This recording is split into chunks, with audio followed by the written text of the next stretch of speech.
I drafted this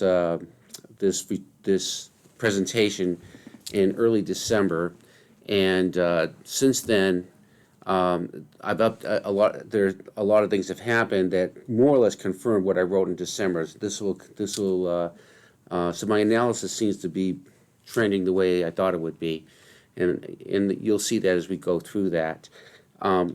If you don't mind, I want to start with a prayer. In the name of the Father, Son, and the Spirit, amen. Lord, we offer up this evening to you, and I ask for your blessings on all the clients and their families, and just bring them closer to you. Give us your peace, joy, love, and prosperity. In your name we pray, amen. Thought we'd start with a couple of jokes. There's our friendly IRS. You keep telling him how simple the new tax code is while I pick his pockets. That's very similar to what I'm seeing on this new, at the very end, the Inflation Reduction Act, the so-called Inflation Reduction Act. They're saying it simplifies things. No, it's picking your pockets. You're going to see that at the very end. And the next slide. Oh, I have a slide. I'm sorry. Remember, I did this around Christmas. Tax cuts. The Republicans, it's going to be great. The Democrats, it's going to catch fire and burn down the House. This is the perennial tension we have in our country right now between those who support tax cuts and those who don't.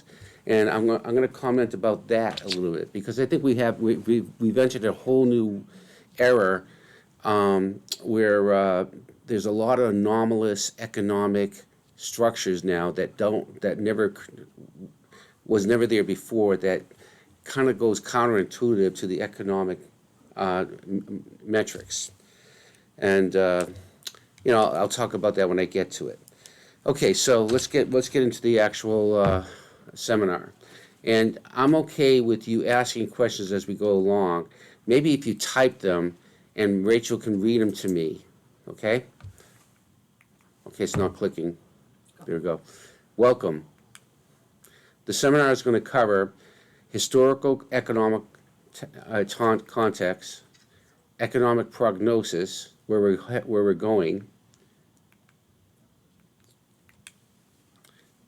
We want to talk about, because a lot of you are interested about the status of Southern California real estate, and then do an analysis of the investment sector, and then end up with some tax issues and matters, bring it all to conclusion.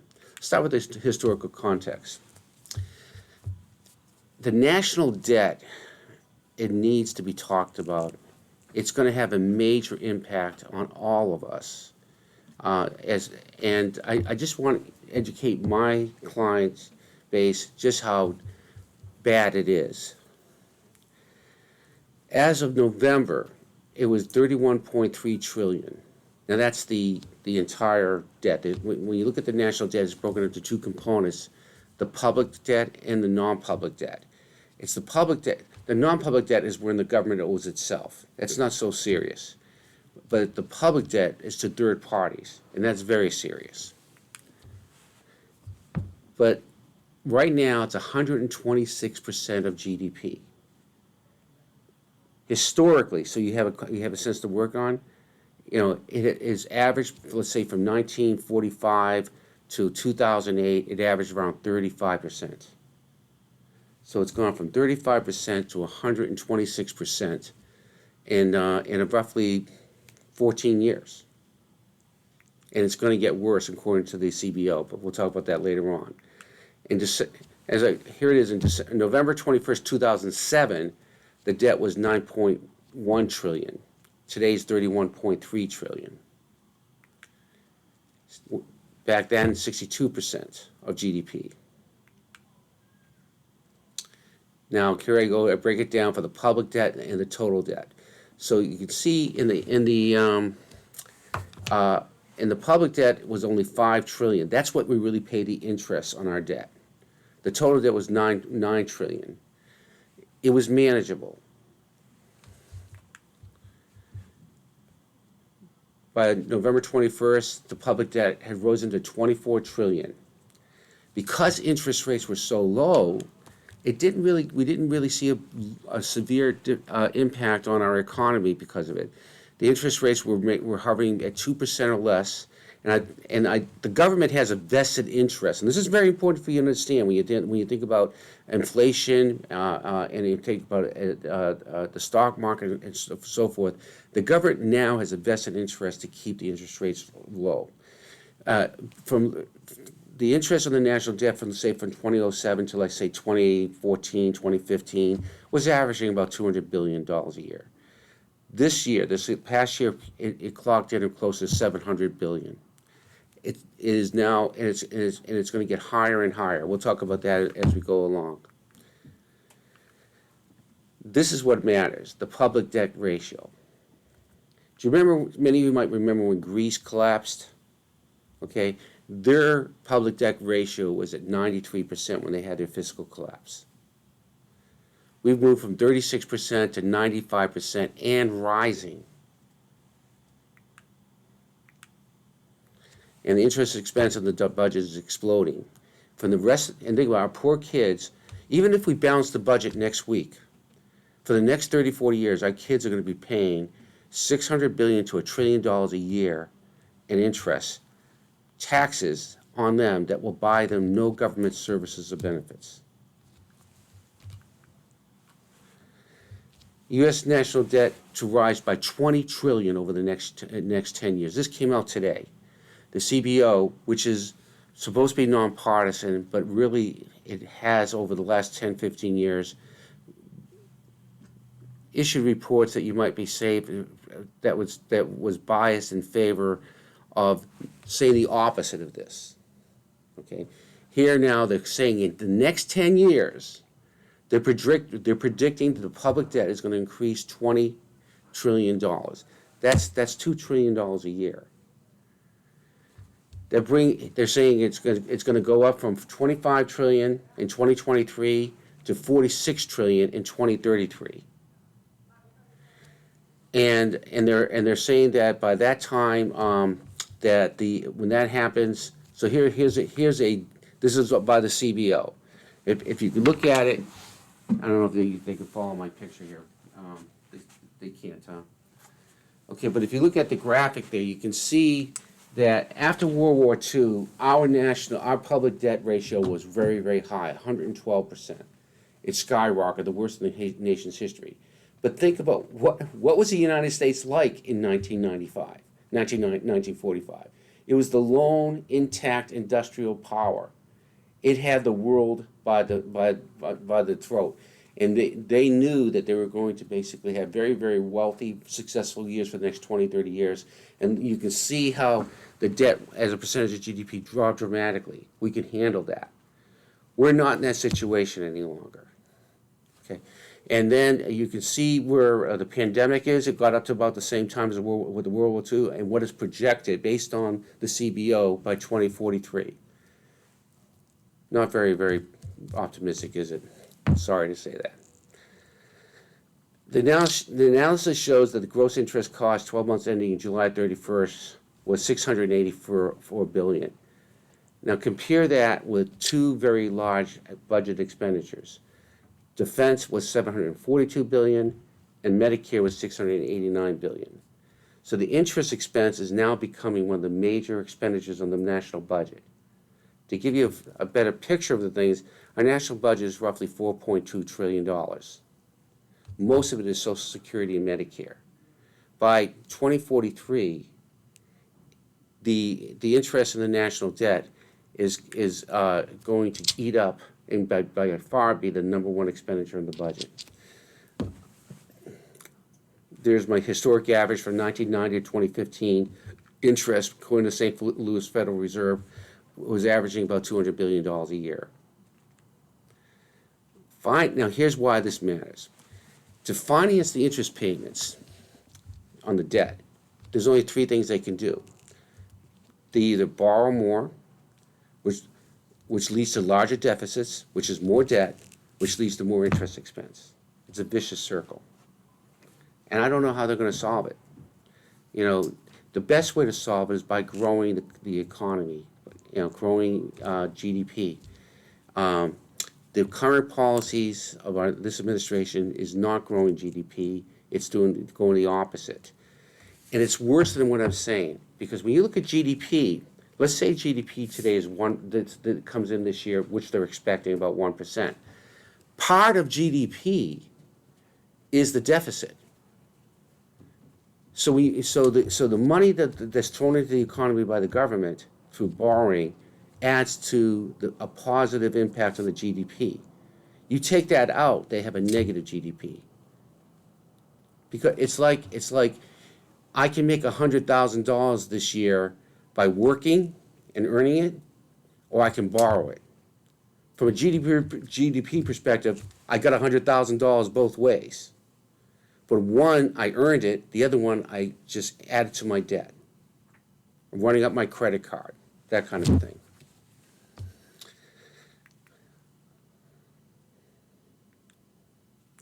All right, so the economic outlook. I want to talk about inflation. There's two kinds of inflations. And when you hear the talking heads talk about inflation, they often don't make a distinction between push and pull inflation. Now, when you go to graduate school and college, they almost always talk about inflation as being pull inflation. That's when demand exceeds supply. I only got 10 widgets and I got 100 people want that 10 widgets, so the price of widgets are going to go up. So what do we do to try to stop that? Well, we make the cost of the widgets higher and higher so that fewer and fewer people want it. And one way government makes the cost of widgets higher is they raise interest rates. By raising interest rates, the cost of capital, credit cards, home mortgages, and so forth, it goes up, and people can't afford it any longer to buy the widget, which kind of like takes the steam off the economy, and you don't have price inflation. Okay, but there's another kind of inflation which is pull inflation, push inflation. That's where the underlying costs push the increase in the price of goods and services. And how do you get that? For example, through government policies. Most push inflation, I'm tired. Most push inflation occurs from government policies. Think about it. If the minimum wage, very good example. You raise the minimum wage, that's push inflation. You pass regulations and that cost companies a lot of money, that's push inflation. You start doing the Green Deal and cutting back energy supplies, that's push inflation. You see what I'm saying? Increase taxes, that's push inflation. Okay, so you can raise interest rates to 1,000%, and it's not going to lower the cost of goods. And this is what's happening right now. I don't think the Federal Reserve has figured out that we have a major push inflation problem in this country, which means we have to have policy changes. And so just today, there were several reports coming from several different sources, both on the World Economic Council, both from the United States, domestic, that inflation is being very, very difficult to beat. And nobody, and of course it's difficult because it doesn't matter how much you raise interest rates. A significant part of inflation is because of push inflation. So I think it's going to be around for at least to the second quarter of 2024. Good. An example of the regulations is the varying rates of inflation by country. Countries that have lower government regulation have a lower rate of inflation right now. Very good. That's one. That's a good example. Like you see the impact of push inflation where there are countries that have very low regulations. They also have very low inflation rates. A classic example of that is Singapore. Or Switzerland. Switzerland, right? Which also both those countries have full employment, and they have everything going the right direction. Low debt ratio, high GDP. It's not rocket science, guys. We all know how to fix it. We just don't have the will or the wisdom to put it through. So we have both. We have both push and pull inflation right now. I remember when I was at Notre Dame. That sounded pretty obnoxious. I'm sorry for you USC guy people, but when I was at Notre Dame, there was hyperinflation then, for those who can remember. 1978, 79, 1980, we had interest rates up to 21%. We had inflation at 14%. We had unemployment at 11%. That's what Ronald Reagan inherited. That was almost entirely pull inflation. And so what did Reagan do? He massively increased interest rates, like I said, 21%. It took a year and a half, but then they beat the inflation. But right now we have both. We have excessive government spending. The worst thing they could have done to solve this problem is pass the Inflation Reduction Act. If you want to, it does the opposite. Another $1 trillion of spending is just going to increase the debt and increase money, cash money into the system, which is going to basically cause more inflation. And that's because a lot of people don't understand what economics really is, what wealth really is. Wealth is not money, nor is it a job. I can have $10,000, but if that $10,000 can buy a 20,000 square foot mansion, I'm rich. If that $10,000 only buys me a loaf of bread, I'm poor. You need money, so the wealth is the efficient. The key word is efficient. The efficient production of goods and services. I can solve unemployment tomorrow by having all the unemployed, half of them dig a hole and the other half fill in the hole, and pay them each $1 million each. It won't change anything, because no wealth is being produced. So when you have excessive government spending, you have the illusion for a short period of time that things are well. You get all this extra money, you put it in the bank, but the purchasing cost of that dollar goes down, and eventually you run out of that because you're not having a secure means of efficient production of goods and services. Here's the thing: forecast. This is not my opinion. Everything I'm saying right now is the general opinion of most of the economic experts everywhere. Our forecast is that we're going to have stagflation, which is a combination of recession and inflation. I just picked Forbes, but you could have picked almost any major Goldman Sachs. You could pick BlackRock. You could pick almost any major economic advisory council. They're all saying the same thing. And they're also predicting inflation. And now most analysts see a decline in inflation beginning in 2023. And why? Why? Because you've already had the run-up, and so the incremental add-on is on top of the run-up. That's very good. Well, you just got this is one of my favorite clients. All right, you got to understand how this all works. They can see me on the board. Can you put me on the board here? All right, I'm going to draw a picture for you. If I start with the price of something, let's say at $100, okay, and it goes up to, let's say, 150, that delta is a 50% increase, right? But then, if it goes up from 150 to, say, to 160, well, 10, 115, 15, we're talking, let's make it easier, let's say it goes up to 165. I only had a 10% increase from here to here. But for most of us living in the real world, we have a 60% increase. 65. Right, 65% increase. So a 6% increase over last year's 10% increase is not a good news.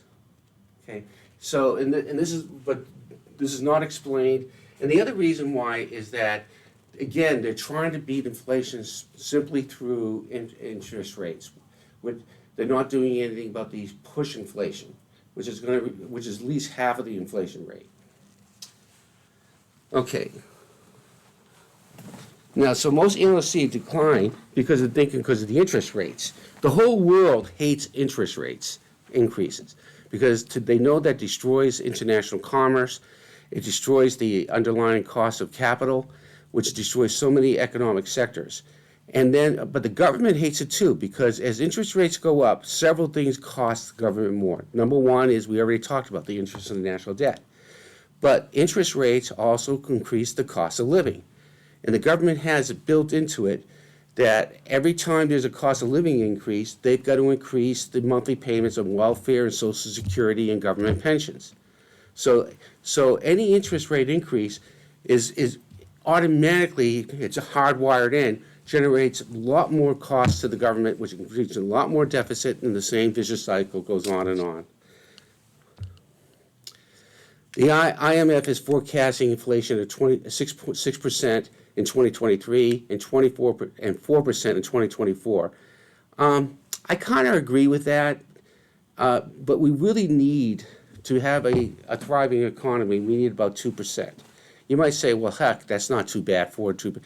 That is massive. That's twice what we need it to be.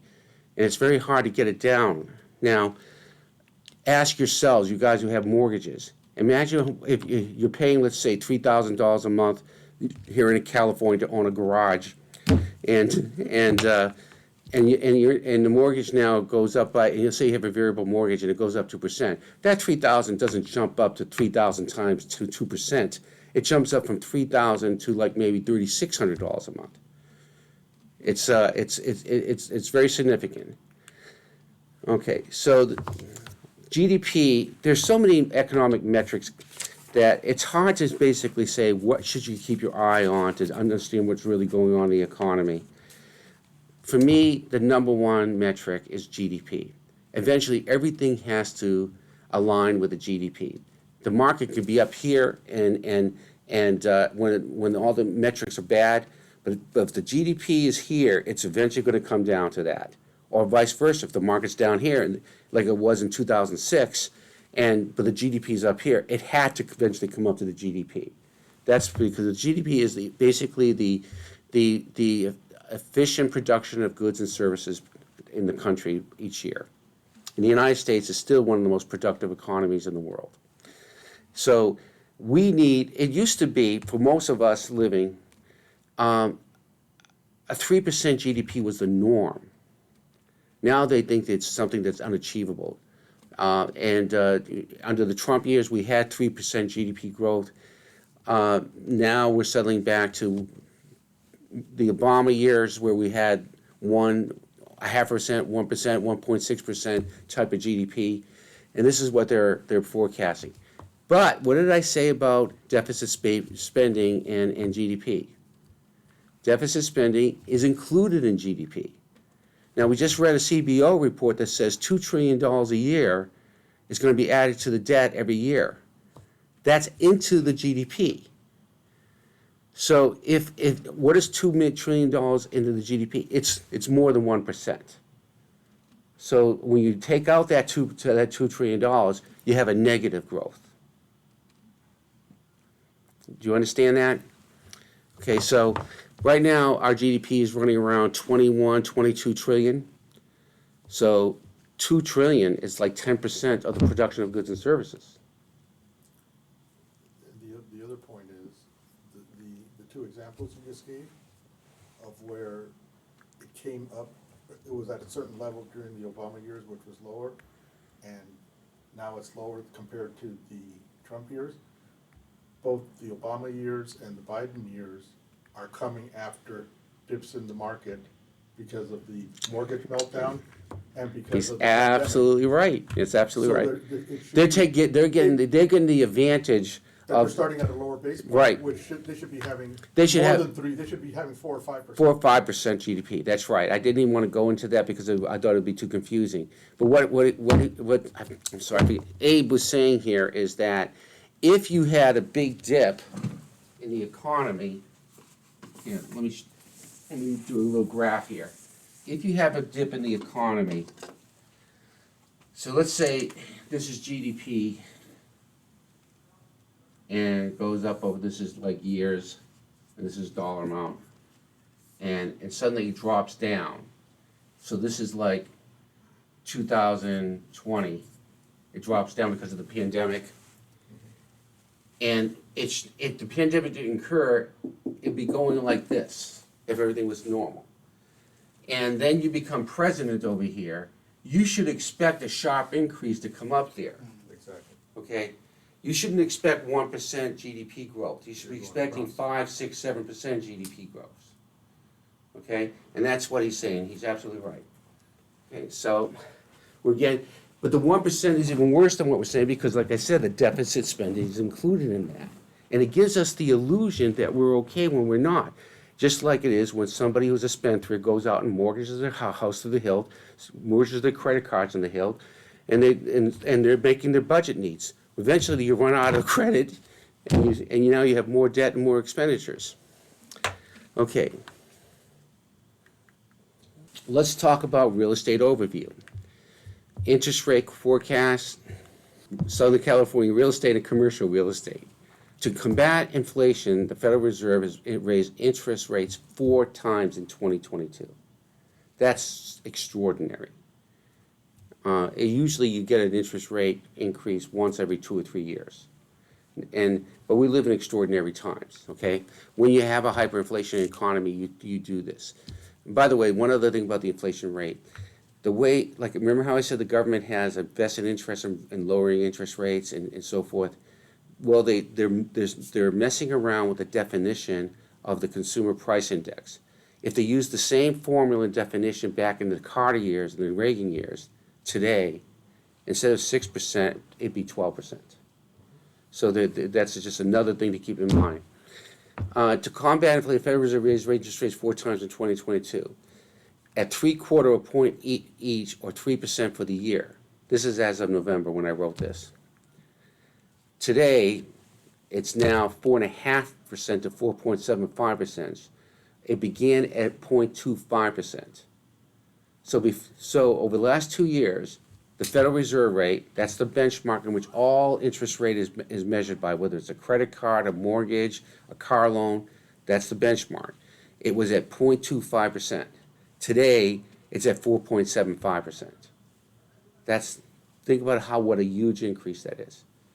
Okay, and eventually it's going to get to the point where it's going to snuff out people's ability to buy things heretofore that they would have bought, which in turn is going to take away from the profitability of companies, which in turn is going to cause unemployment, so forth and so on. So the federal fund rates directly impacts the cost of credit and money. Credit cards, mortgage rates, commercial loans and credit, savings accounts, treasury bonds, stock market. You know, when I was in 1980, I remember I was a poor college student. I graduated from Notre Dame, and I didn't have a lot of money, but I went out and took the little money I had to buy federal treasury bonds at 18%. That's the other side. When interest rates go up, you got money, you can really lock it in, and you should, for long term, to get that 18% that I got for like 5 or 6 years. Now the Freddie Mac research. Freddie Mac is the -- lender for home mortgages. Because of this increase this data is predicated on what I studied back in November when the rates were 3%. Now it's 4.7, right? But at 3%, they said 15 million potential home buyers have been eliminated due to the interest rate hikes. Goldman Sachs forecasts an additional Federal Reserve hike in 2023. So they're expecting interest rates to keep on going up to 5.25, and Powell has actually signaled that that's what the case is going to be. So it's going to get more and more painful, which raises mortgage rates to 8 to 9% range.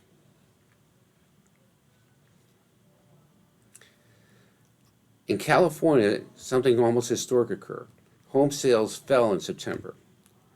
Even though the sales price increased overall from 21 to 22 by double digits, but sales decreased by more than 30%.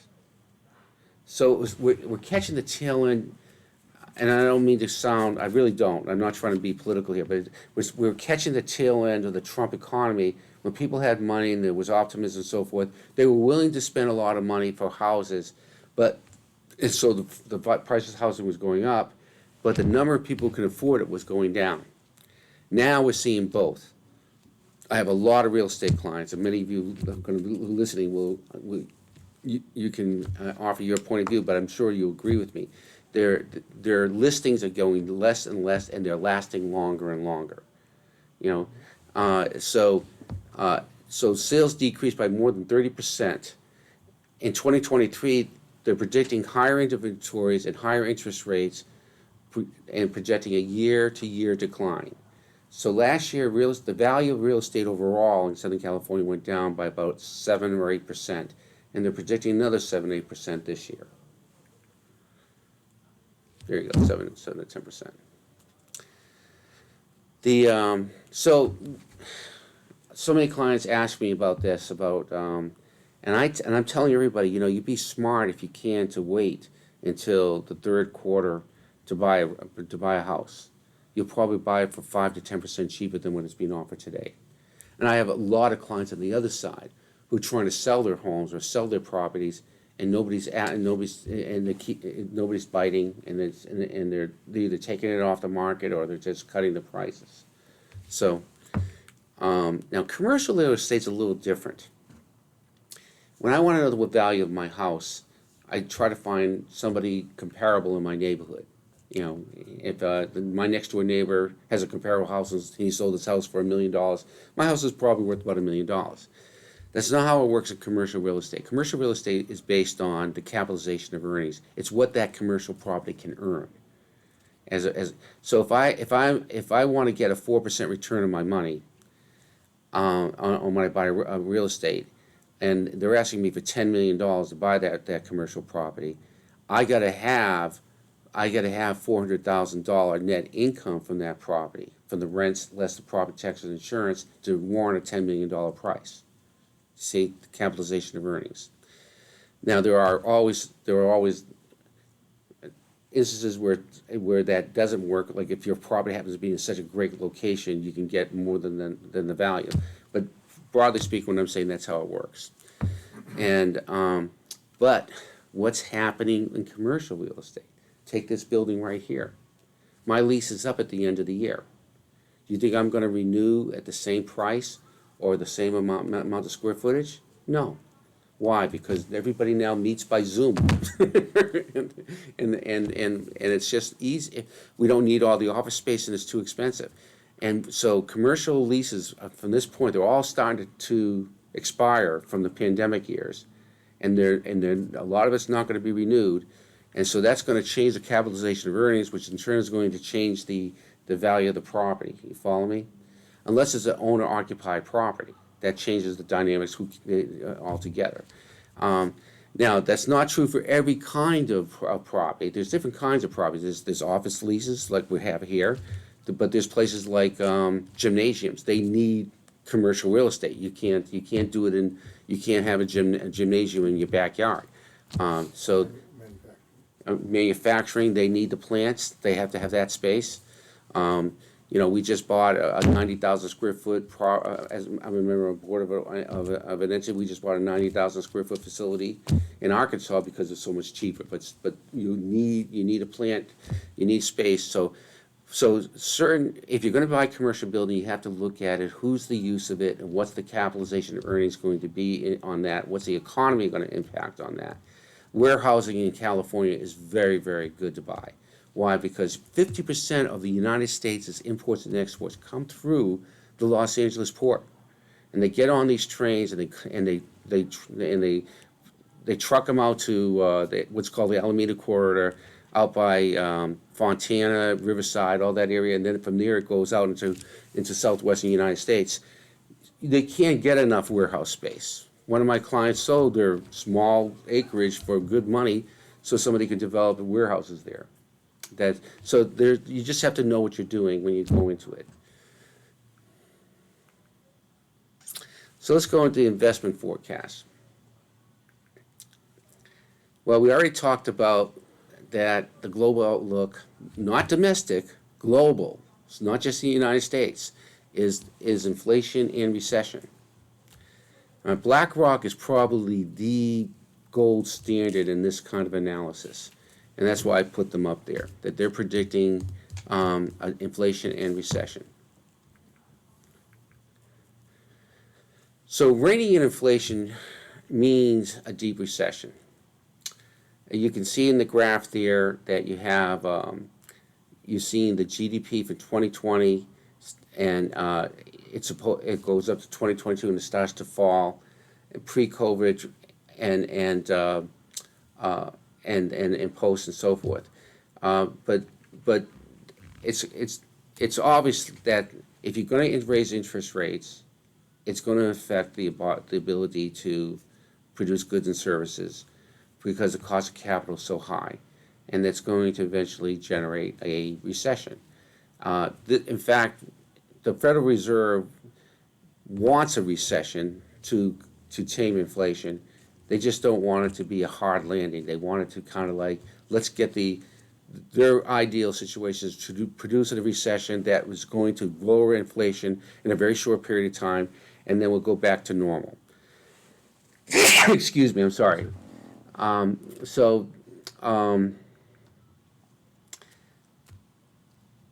another aspect of is the energy shocks. The energy burden as a share to GDP is real. Take a look at that, especially with Europe.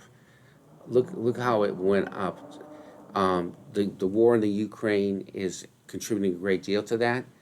But one of the most significant things that's happened to the United States that's affected our economy is we went from being an exporter of oil to an importer again.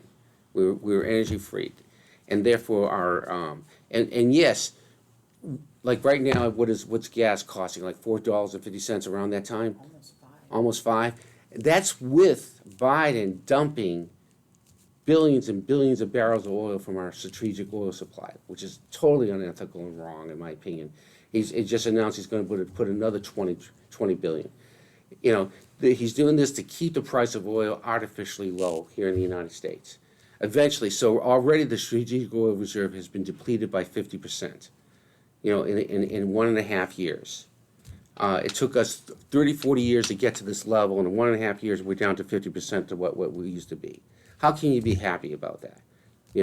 So eventually, this is again another version of like running up the credit card. Eventually, you're going to run out of oil reserves to throw into the economy, and now you've got no strategic oil reserve, and the price of oil energy is still high. Instead of dealing with what's causing the cost of energy, and get it back to the way it was, not more than 4 years ago. There's Jerome Powell. He's the chairman of the Federal Reserve Board. He basically is not just now. He just recently, just a couple of days ago, he made a similar speech saying that inflation is very stubborn. They think it's going to remain through 2023. And to prepare for a recession. So this is the World Bank. The risk of global recession in 2023 rises amid simultaneous rate hikes. It's not just the United States raising interest rates, the whole world is. As central banks across the world simultaneously hike interest rates in response to inflation, they're hedging towards a global recession.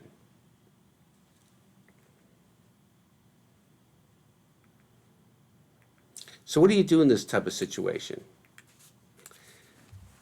The first thing is, it's been said that more millionaires are made in down markets than up markets. It's an opportunity to buy low and to keep your head. Dollar cost averaging, you know what that means. If you don't, talk to Luke. If you have the cash flow, this is the time to do it. Stock market right now is about 33, the Dow is about 34,000. I think that's way above. Remember when I said the number one metric that everything eventually has to conform to is GDP? GDP is 1%. There's no way the market should be at 33,000 or 34,000. It eventually will get down to, I think, as low as 28,000, and I'm thinking about June of next year. That's my prediction. But in this economy we have volatility, we have rising interest rates, and stagflation. What do we invest in that type of environment? There's always something, believe me. This is not a time for high risk investors. You're looking for a value. You're not trying to hit the lottery. This is not a good time to take on hedge funds and investments that are risky, no matter how attractive they look. This is a time for bonds. Bonds, as interest rates go up, bond interests go up. And commercial bonds typically are 1 to 3% higher than the government rates. So if the Federal Reserve is going to have 5% interest rates benchmark, the bonds are going to be, the long-term bonds are going to be, should be around 7 to 9%. And that's long-term. Eventually the market is going to go down, the interest rates are going to go down, and you're going to have a nice delta between what you're getting paid and what the market is paying. So bonds can be a very good investment right now. And you can get in, if you like liquidity, you can get into bond funds, which is a favorite of mine. If bond funds is a pool of bonds, so I can have long-term bonds, all with higher interest rates, but it's a liquid fund. Because it basically sells every day. However, when you talk about bonds, there's an inverse relationship between interest rates and bond values. That's called interest rate risk. And think about it. If I have a bond here that I want to give Abe, I bought a bond, let's say for the federal government, a $100,000 bond that's paying 4%, and I want to sell it, but that same federal government now is offering that same bond at 5%. The only way Gabe is going to buy my 4% bond is if I cut my price of my bond by 1%. So as interest rates go up, the bond value goes down. However, if you hold on to the bond, so this is where you go into short-term bond funds, if I hold on to them, they mature within 6 months or a year, I'll get 100% of that bond, of the par value of that bond plus the interest rate. So you have to be concerned about interest rate risk when you're dealing with bonds. But if you're just looking for a good return on your money, you're not thinking about spending that money, it's going to sit in the bank and you're going to live off the interest, then bond funds is a safe place to go. Strategic equities in targeted sectors. We'll talk a little bit more of that. There's always sectors that do very well in this type of environment. You just need to identify them, and you can invest in that. And why blue chips? Because they're less vulnerable to the volatility of the economics of the time. This is also a great time for annuities. Annuities are, broadly speaking, there's two kinds of annuities. There's fixed annuities, they're also called indexed, and there's variable annuities, which are just annuities wrapped around a mutual fund.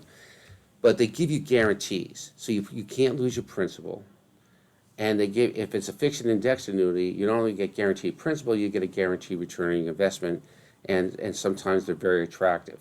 On variable annuities, they're expensive. They charge anywhere from 2 to 4% a year in management fees, but depending upon the they're very complex investments. But broadly speaking, to make a complex thing easy to understand, you're guaranteed on your principal, and you usually get a guarantee on some return on your money, and you're tied into the market. So if the market does really well, so will these, just like a mutual fund.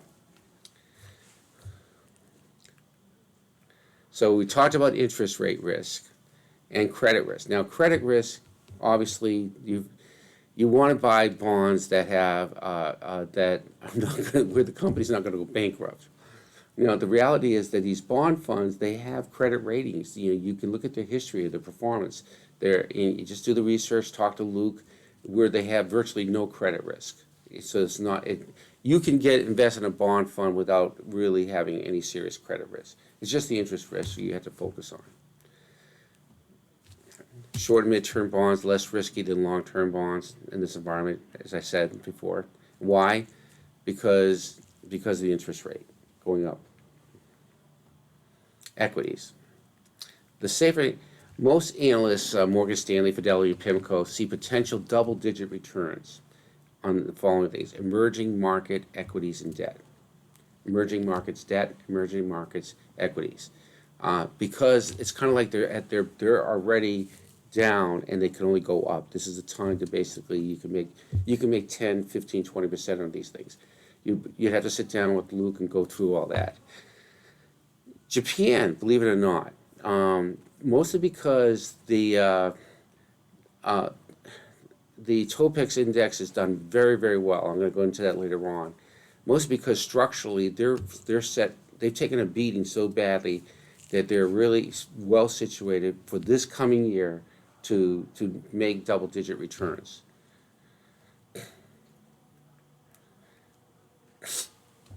This is from Morgan Stanley. They have such a large investment in their various funds, so I look for their source on what their analysis is, and they expect 2023 to have upside for bonds, defensive stocks, and emerging markets. So look at the Topex. That's the Japanese market. So the current price on November 22nd was 1937. And hold on a second. I think I've updated that. It's predicted on the bull side to go to 2450, and which gives them a 27% return. They're actually outperforming that right now. Through February of this year. Yeah, today it's at 1988, which is really very good. So they're already, so it started in 1937. They're predicting by November of this year it'll be 2450. Today it's 1988. Then there's the MSCI Emerging Market Fund. It starts at 890. They're predicting 1130 in the end of the year. It's already at 1004 today. So a very big jump in just 3 or 4 months. Those are two good examples. Again, talk to Luke. There's all kinds of these index funds that exist that are strategically invested, let's say, in both the Topex and the MSCI. You see what I'm saying? And you want to, and so you get the best of all worlds. Defensive stocks, they combat, by definition, a defensive stock combats inflation. What's a good example of a hedge against inflation? Real estate. Commodities, gold, oil, and stuff like that. Combat recession, healthcare, utilities, consumer staples, food, drinks, retailers like Costco, Walmart, dollar store, things like that. Those industries will prosper in a recessionary environment.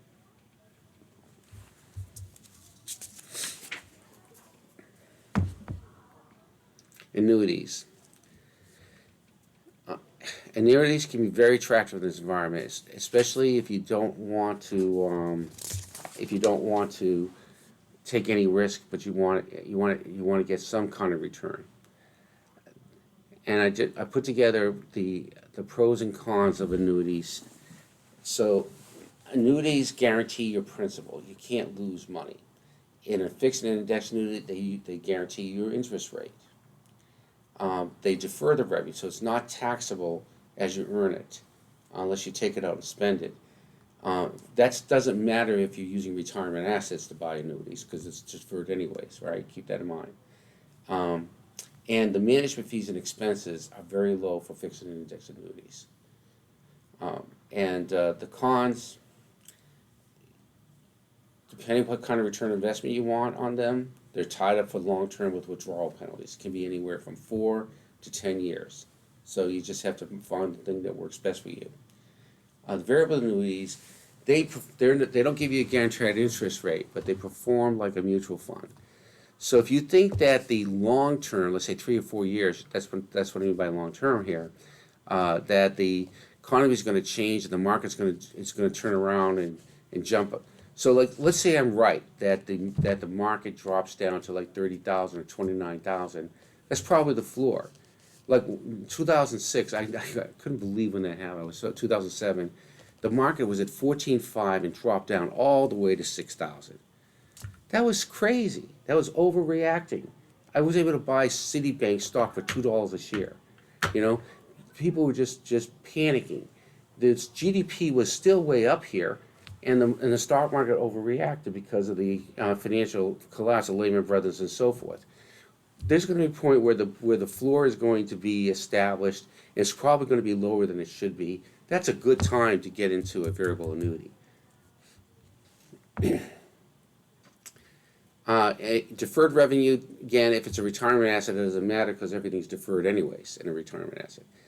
And the variable annuities, the management fees and expenses are high, typically 1 to 4%. All right, tax matters. Okay. The Inflation Reduction Act that was passed. Thank you, Joe Manchin. I'm so mad at him because of that. Is very, very bad.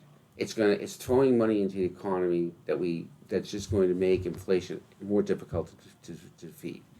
But that's not the thing that bothers me the most. It's going to be a massive tax increase. You don't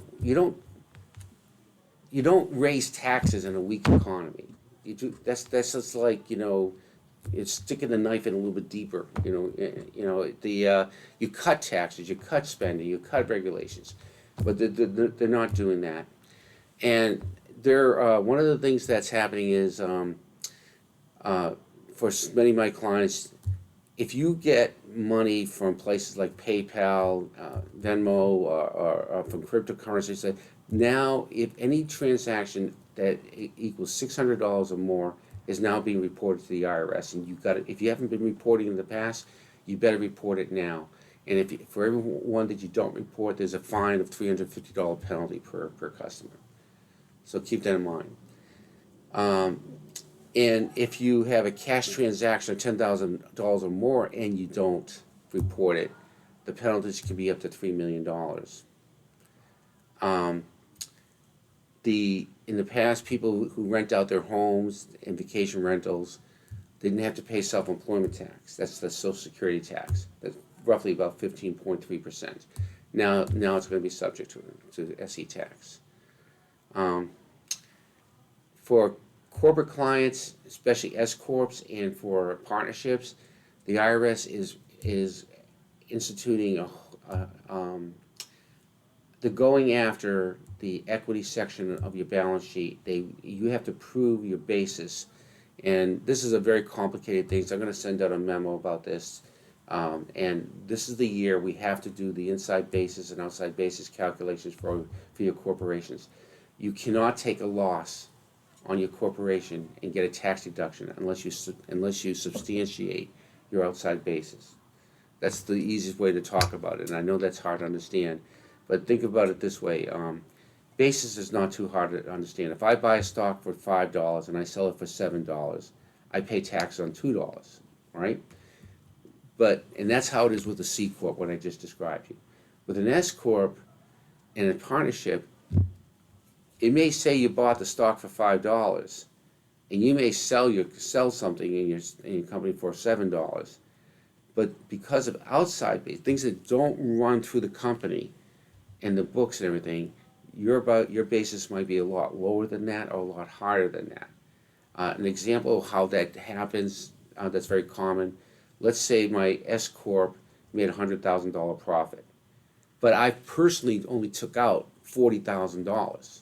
So I got $40,000 cash, but I'm paying taxes on $100,000. Well, that delta, 100 versus 40, increases the basis of my stock by $60,000. So that doesn't show up anywhere. It's off the books, it's off the ledger. You have to keep track of it, and you have to prove it.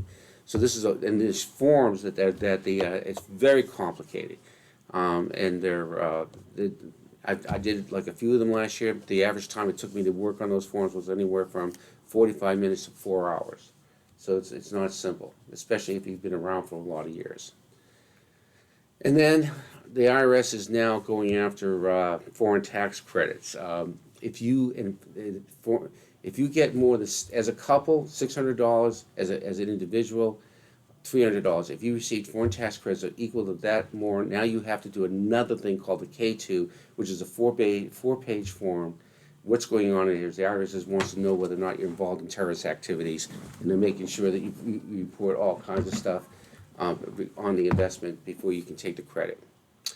And the CTA, that's I don't want to go really into it, but that's currency transaction analysis. If you do something that's that the IRS considers fraudulent, the penalty is you go to jail. Now, it doesn't affect a lot of my clients, but there are a few that need to be aware that they're going to be looking at you in that regard.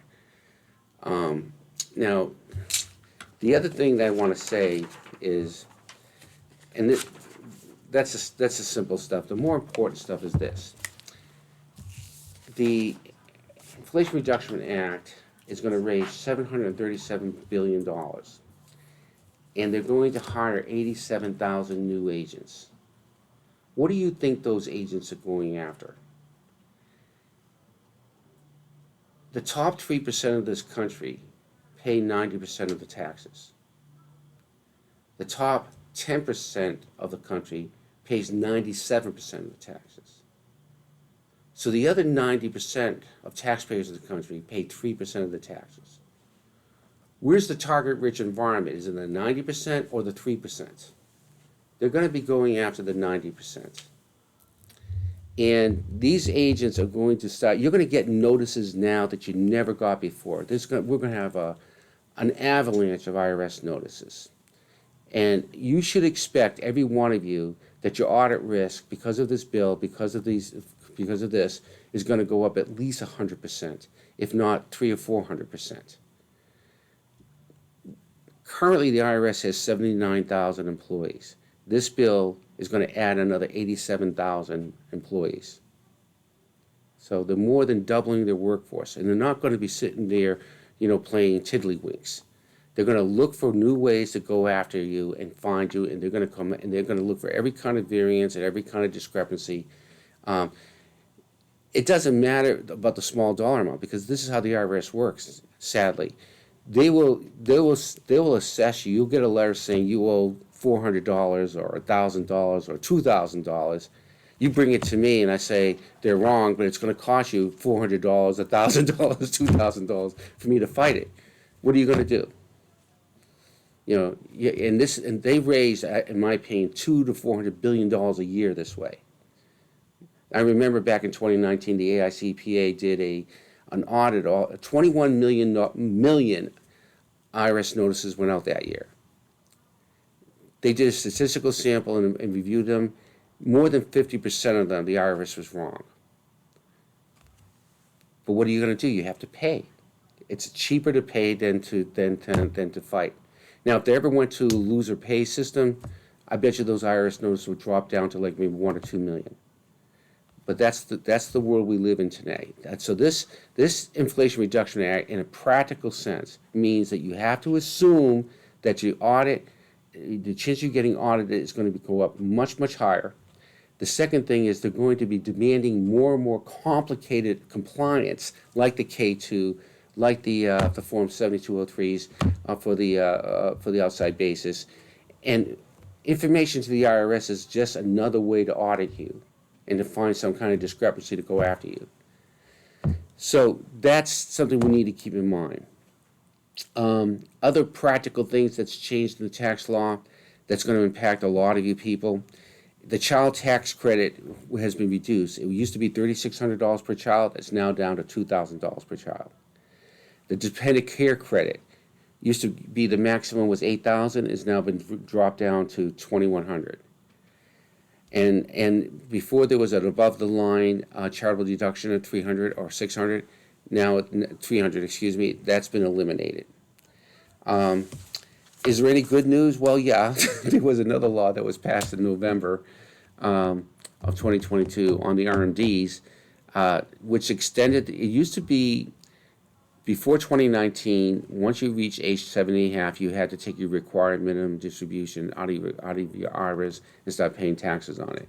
In 2019, the Secure Act of 2019, it raised that age to 72. The Secure Act number 2 that passed in November last year, they raised it to 73. So if you turn 72 in 2023, you don't have to take out a distribution until 2024. If you turn 72 in 2022, you can take your first RMD by April 1st of this year, 2023, and another one by December of 2023. So that's one good thing that that's been passed. So in recap, what are we trying to say here? Well, we have, number one, I want you to think about and tell your neighbor, this is a real problem, and we have to deal with it, the explosion of debt. Just think about that CBO report, Google it yourself, $43 trillion and by 2033. That translates in anywhere from 1.4 trillion to $2 trillion per year in interest expense that our kids are going to be paying for the rest of their lives. That's just staggering and obscene. That I want to bring this to your attention, make you realize this is a real serious threat to our country's, welfare and future. The second thing is that we are looking at probably a combination of recession and inflation. I don't think it's going to be really, really bad, but it will be. But having a combination of inflation and recession, which never happened historically. For the first time it happened was under Jimmy Carter. When I was in college, they were told that was impossible. You can't have the two together. Well, Carter proved them wrong, and now we're going to get it again in 2023. Hopefully, we'll pull out of it sooner than later. I'm predicting somewhere around the second or third quarter of 2024. And the third thing is real estate in California. It's still going to decline. California lost another net loss of 300,000 people and 350,000 people last year. And the people who are leaving are a lot of them are the producers and the wealthy, the people that would buy the houses and so forth. So keep that in mind. And then there's and then of course the investment strategies, what we talked about. Bonds, annuities, certain emerging markets, certain indexes, certain strategic sectors that I went over with. And that's it. Any questions? Are you retiring to be one of those new IRS agents? No, I would sabotage them. That's for sure. Anyone can unmute themselves if they have any questions. What do you feel about real estate out of California? The question was, what about real estate outside of California? On a case-by-case basis, first of all, you do your due diligence. By and large, I would say where a lot of Californians are moving, that's a good place to buy real estate because they're pushing real estate prices through the roof. So, like California, like Florida, Texas, North Carolina, South Carolina, Tennessee, We bought 4 in Tennessee last year. But there you go. See, those real estate prices are going up. And one of my friends, he's a CPA and he moved to Coeur d'Alene in Idaho. And he says the real estate prices over there have skyrocketed because of all the California transplants. So just you do your due diligence. That's all.